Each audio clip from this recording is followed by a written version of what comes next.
जय श्री राधे। पूज्य श्री सद्गुरुदेव भगवान के चरणों में प्रणाम। पूज्य मीराबाई जी का जीवन चरित्र। कलयुग की मीरा, द्वापर की माधवी। ललिता की बात पर उन सभी ने उन्हें घेर कर नाच नाच कर कूद कूद कर अपनी प्रसन्नता व्यक्त की। स्रोतों की छोटी धाराओं पर रत्नमयी शिलाएं रखी थीं पार जाने के लिए, और बड़ी धाराओं पर स्वर्ण तथा मणिमय पुल बने हुए हैं। इन सब स्रोतों की धाराएं आगे जाकर श्री यमुना जी में मिल जाती हैं। यमुना के घाट स्वर्ण और स्फटिक के बने हुए हैं। सीढ़ियाँ कहीं प्रवाल और कहीं पन्ने की। पुलिन के रेणुकण महीन मोती ही हैं। पंख विहीन यमुना में कमल पुष्पों की भरमार है। पत्र पुष्प लता वृक्ष सब के सब मणिमय प्रकाश में होते हुए भी हैं अत्यंत कोमल। धरा की दुर्वा मानो हरित मणि से बनी हो, किंतु पांव धरने पर लगती है प्राकृत दुर्वा से अनंत गुना कोमल।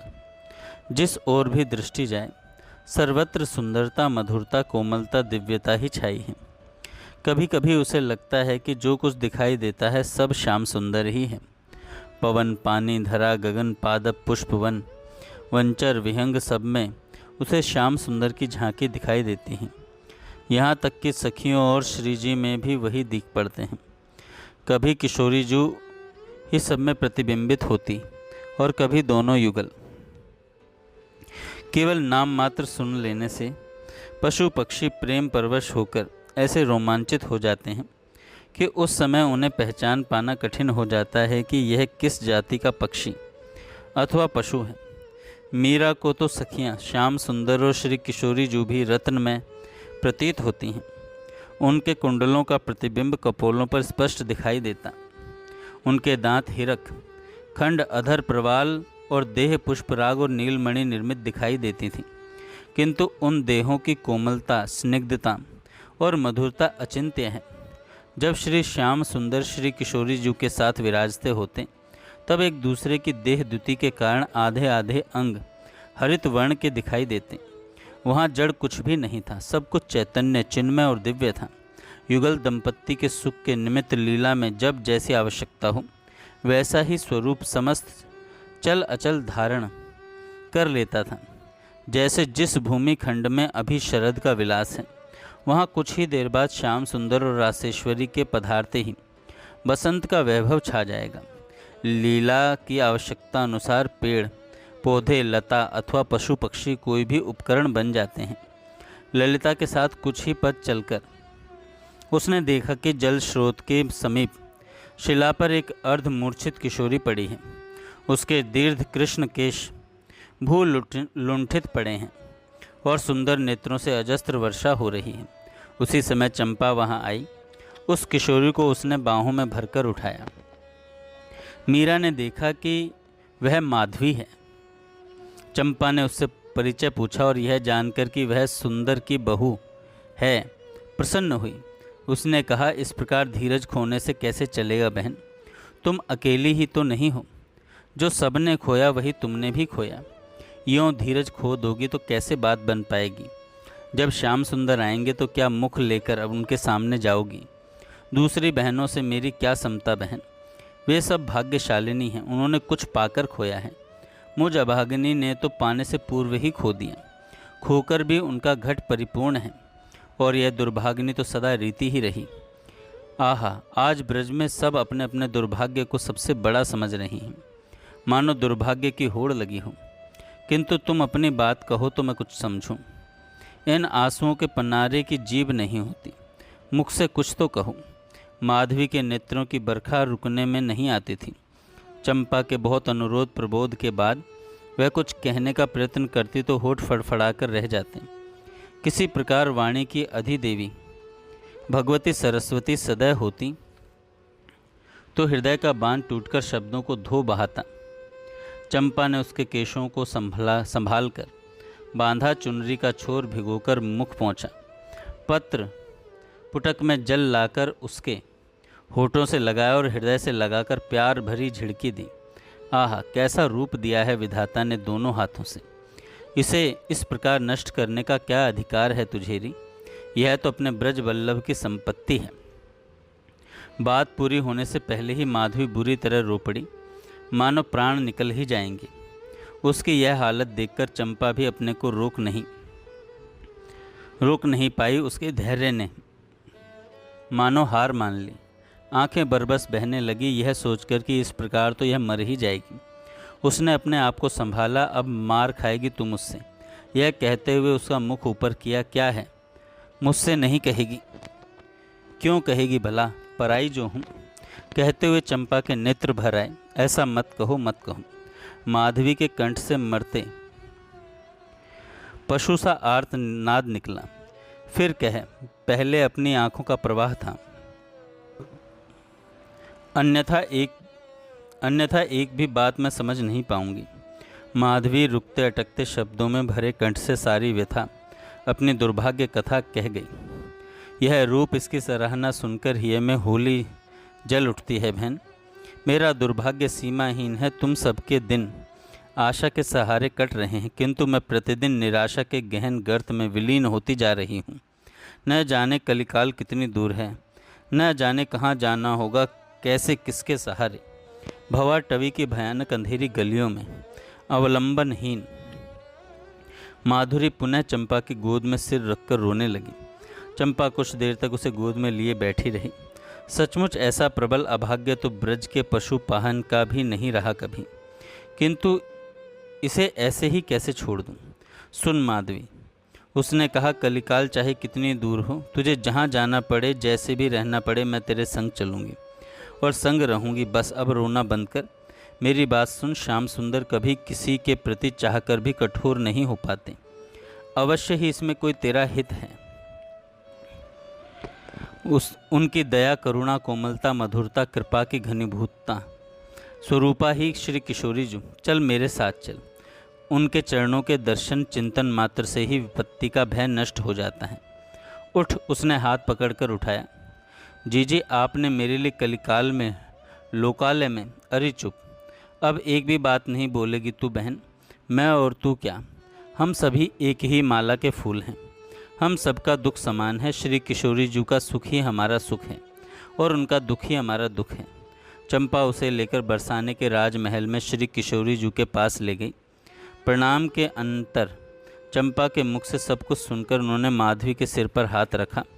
मत घबरा मेरी बहन, अपनों को वे कभी निराश्रित नहीं छोड़ते। प्रयोजन के प्रेरणा अनुसार अपनों को अपने से दूर करके उसके लिए स्वयं व्याकुल रहते हैं और क्षण क्षण में उसकी सार संभाल करते हैं। तेरे साथ तो फिर चंपा ने अपने को बांध लिया है। ऐसा साथ सहज नहीं मिलता। श्रीजू, मेरे लिए जीजी ने अपने को कैसी विपत्ति में डाल लिया है। माधवी ने बीच में ही भरे गले से कहा, आप इन्हें निवारित करें। ऐसा मत कह बावरी, यह साथ रहेगी तो कलिकाल के कंटक तुझे छूने का साहस नहीं कर पाएंगे। प्राणेश्वर प्रतिक्षण तेरे तन मन नैनों में बसे रहे हैं। चंपा तेरी दासी बनकर सेवा ही नहीं करेगी, अपितु इस जीवन यात्रा में तेरा पथ्य बनेगी। माधवी हा हा करके मूर्छित हो गई। अनुपम ममता, अगाध करुणा, अपार कृपा, मेरी स्वामिनी कहती मीरा श्री किशोरी जी के चरणों में जा गिरी। नेत्र जल से उनके चरण पखारने लगी। श्री किशोरी जी का वात्सल्यपूर्ण कर पल्लव उसके मस्तक पर फिर रहा था। यह देख, यह है तेरी चंपा। इसका पूरा नाम चंपकलता है। यह मेरी प्रिय सखी है। मीरा चंपा को देखते ही उसके चरणों में सिर रखने के लिए बढ़ी कि उसने हंसकर गले लगा लिया। यहाँ हम सब सखियाँ हैं बहन, स्वामिनी है हमारी श्री किशोरी जी। अंतः चरण वंदना, सेवा टहल सब इनकी और प्रियतम श्याम सुंदर की है। श्याम सुंदर की है। स्वभाव और जीवन में परिवर्तन। 5 वर्ष तक वृंदावन धाम में वास करते हुए मीरा ब्रज में नित्य दिव्य लीला का रस लेती रही। आरंभ में कुछ समय तक ललिता उन्हें लेने आती, कुछ समय पश्चात वहाँ के आह्वान पर वे स्वयं उठकर चल देती। प्राप्त संकेत के अनुसार निर्दिष्ट स्थान पर पहुँच जाती। वहाँ रहकर उन्होंने असंख्य लीलाओं के दर्शन किए, उसमें सम्मिलित हो लीला रस का आस्वादन किया। उनका स्वभाव सर्वथा बदल गया था। चमेली को आश्चर्य होता। पहले चित्तौड़ में बाईसा हुकुम को भावावेश होता तो कभी कभी 8-8 दिन तक वे अचेत रहती, किंतु अचेत होने पर भी वे अपनी दिनचर्या में लग जाती। चित्तौड़ में रहते समय हम दास दासियों के पहनने ओढ़ने, खाने पीने और भाव अभाव की खबर रखती। उत्सवों में सबके यहाँ प्रसाद पहुँचाने, पुरस्कार देने, गरीबों की सहायता करने और ब्राह्मणों को दान देने का उत्साह रखती। उनकी जागीर, पुरमंडल, मांडल के खेतीहर किसान आते, हिसाब रखने वाले कामदार आते और उनकी स्त्रियां, बेटियां आती तो उन सबकी समस्याओं तथा अभाव को सुनती। विवाह, मरण आदि के अवसरों पर उन्हें कुछ देने का हुक्म करती। चित्तौड़ से मेड़ते आ जाने पर भी ऐसा ही व्यवहार रहा। किंतु यहाँ वृंदावन में जिस दिन से चंपा लुप्त हुई, इन्हें जैसे संसार सर्वथा विस्मृत हो गया। अब कभी नहीं पूछते कि खाद्य सामग्री कहाँ से आती है, द्रव्य है कि समाप्त हो गया, तुमने प्रसाद पाया कि भूखी हो। पूरे दिन बाह्य ज्ञान सुनने बैठी और लेटी हुई मुस्कुराती या रोती रहती हैं।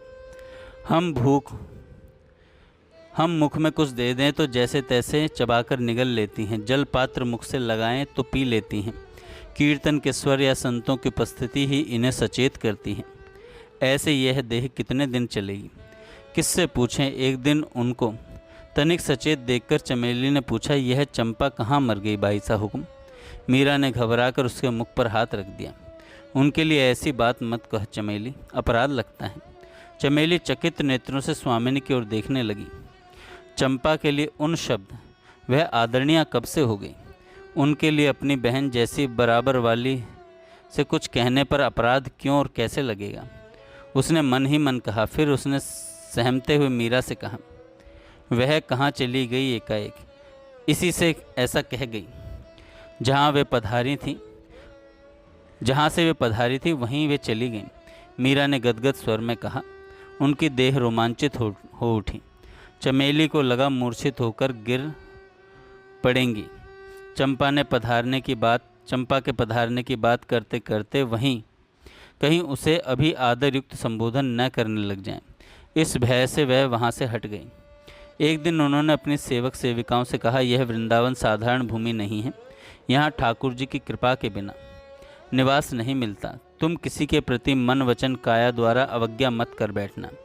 इन नेत्रों से जैसा दिखाई देता है वैसा है नहीं। यह परम दिव्य ज्योतिर्मय धाम है। इसके कण कण में पेड़, पत्ते और प्रत्येक जन के रूप में स्वयं ठाकुर जी ही हैं। भोजन पान उचित परिमाण में न लेने से मीरा की देह दिन दिन क्षीण होती जा रही थी, किंतु उनका तेज, भक्ति का प्रताप, हृदय की सरसता उत्तरोत्तर बढ़ती ही जाती थी। वे बहुधा देह अध्यास से शून्य रहती। संतों और सत्संगियों के आने पर उन्हें कीर्तन द्वारा सचेत किया जाता था। बार बार वे चमेली से पूछती, ललिता आई। धीरे धीरे वे चमेली को ही ललिता कहने लगी। 4-5 वर्ष में लोग भूल गए कि उनका नाम चमेली था। मीरा उससे ऐसे देश, स्थान और लोगों की चर्चा करती जो उसकी समझ में किसी प्रकार नहीं आती। वह बहुधा इस चिंता में रहती कि यदि धन समाप्त हो गया तो क्या खाया पिया जाएगा और कैसे संतों अतिथियों का सत्कार होगा। उसे कहीं कूल किनारा नहीं दिखाई देता था। ऐसे ही 5 वर्ष बीत गए। जय श्री राधे। आगे हम कल सुनेंगे।